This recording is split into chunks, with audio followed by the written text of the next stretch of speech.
Hello everyone and welcome back to my channel.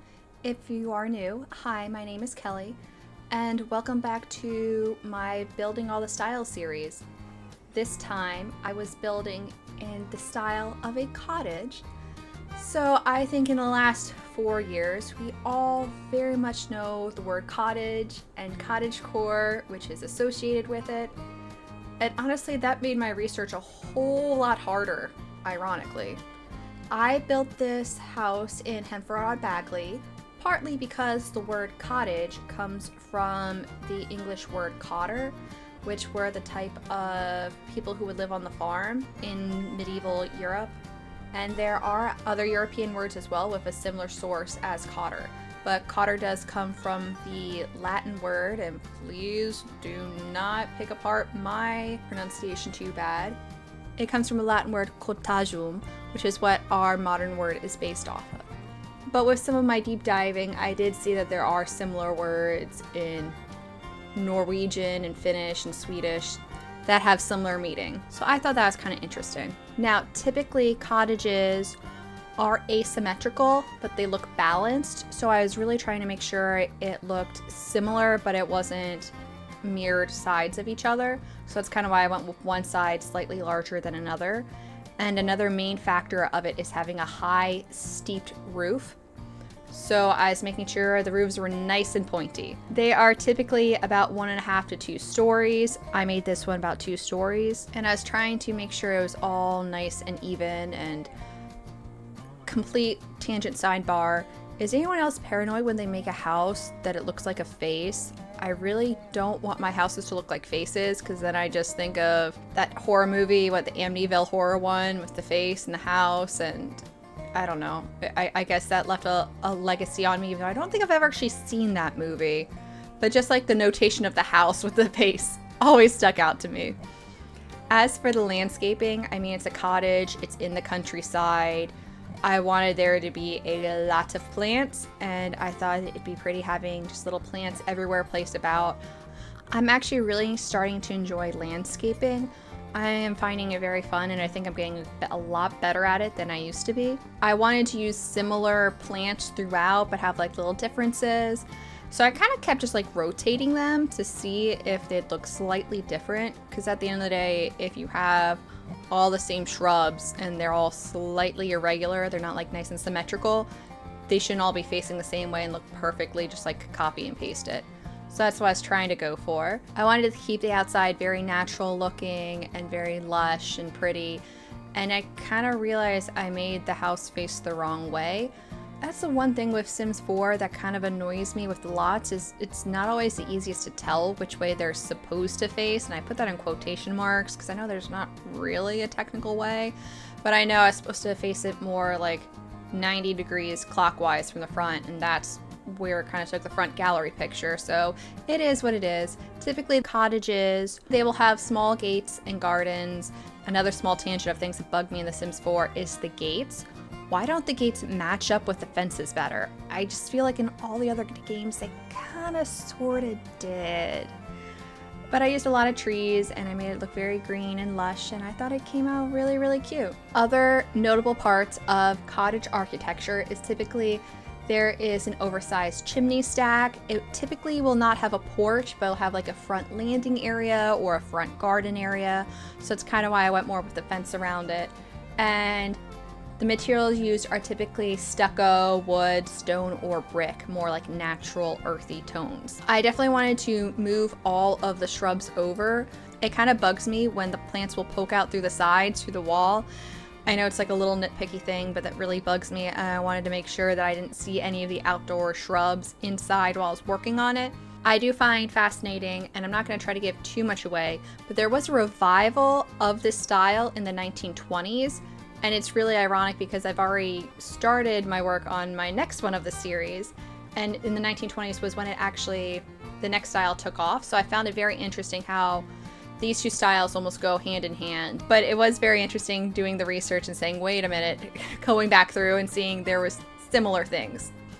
And I definitely wanted the house to be more compartmentalized. I didn't want an open floor plan. These older houses, they would be more attached rooms than have a nice wide open floor plan. Modern conveniences of heating and cooling have allowed open floor plans to be our go-to. But if you think about back in history, it's a lot easier to heat or cool one area specifically than an entire house, and especially if it's a giant large room. But I have a little foyer type area. I have kind of like a family room area, a half bath downstairs. I guess the back would be like a mud room, and then a kind of a connected kitchen and dining room. It's very small, it's very quaint. I think it turned out really, really cute, and you kind of see me playing around with ideas. Originally I was gonna have like a hallway near the stairwell, and I didn't think that worked in the long run. But yeah, I used stone for the flooring mostly and wood, kind of give it more like earthy vibes. I definitely wanted more earthy tones and feelings in there, so I think that's why I kind of stuck more to browns, darker natural colors, not too many oversaturated colors. And I'm starting to fall into the trap of I've done so many of these videos, and I know there's different styles, but what there's available in the game, I'm worried that I'm starting to overlap with my styling. I know I didn't use some of these floors or wall paints before, but a lot of the wallpapers that there were available, I really think I used before with my Cape Cod house, and I was trying to make this different than that because they are different styles, even though they may have similar influences. So I went more with like a dark stone for like the kitchen and the mudroom area, and I was trying to find more of a painted wall that was a little bit more muted. And then upstairs, is anyone really good at building upstairs for The Sims? Because I feel like I struggle with this so bad. I never know how to break apart an upstairs and make it look cohesive. Maybe I've been living in places with only first floors for far too long, and that's why I have such trouble with it. But I did find it really difficult to kind of break up the hallway and the doors, and I want it to look interesting still, and I don't know if I ever really accomplished that. This house is relatively small. It's a 3-bedroom, 1.5 bath. I wasn't trying to make anything large. I mean, if it's a cottage, it's not going to be a giant mansion, so probably could have made it a little bit smaller, but I think it looks cute and quaint, and it would have enough space for an actual family here. I really like how this house turned out. I think I fell into a few many traps of trying to add too much and put too much detail in it when I'm just trying to do an oversight of the house. I don't want these videos to end up being 30 minutes long and me like going through every single thing. One area in which I know I am definitely repeating items I've used before are the lights. That's kind of starting to bug me. I really want more like hanging lights or light options in The Sims. I feel like there's not enough.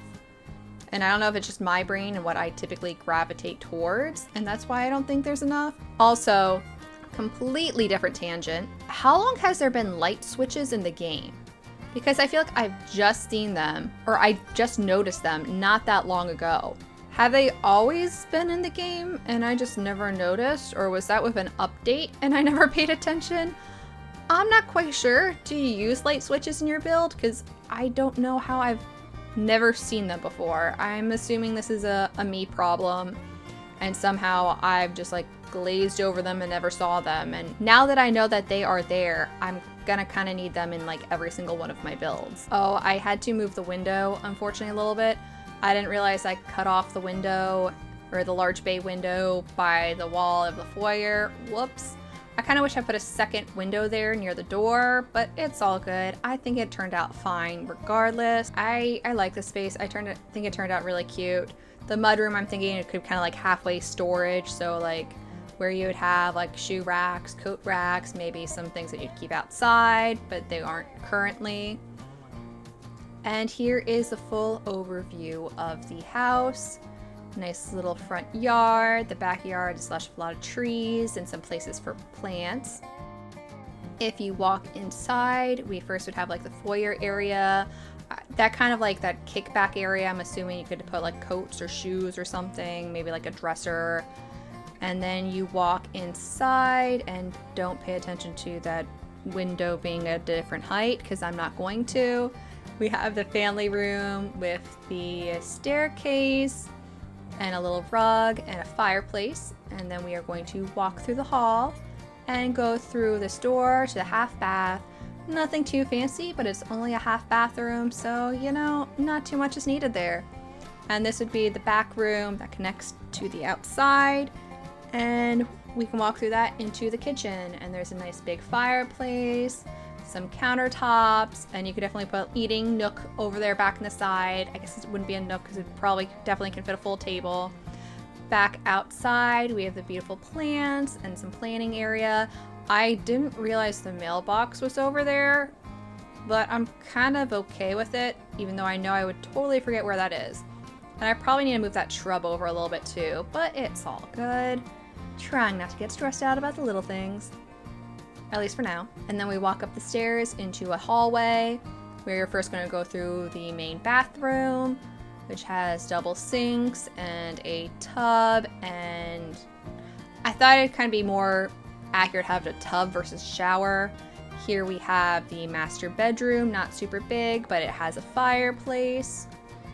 And then we are going to walk back across the hallway and go into the first bedroom, which is a little bit more oblong shaped, not super normal shaped, but it's fine. It looks good. And then we have the back bedroom over here, which would overlook the front of the house. And that is the whole build. Let me know what you think. Is there anything you think I could have improved on or changed? If you'd like this video, please make sure to like and subscribe, and I will see you guys next time. Thanks.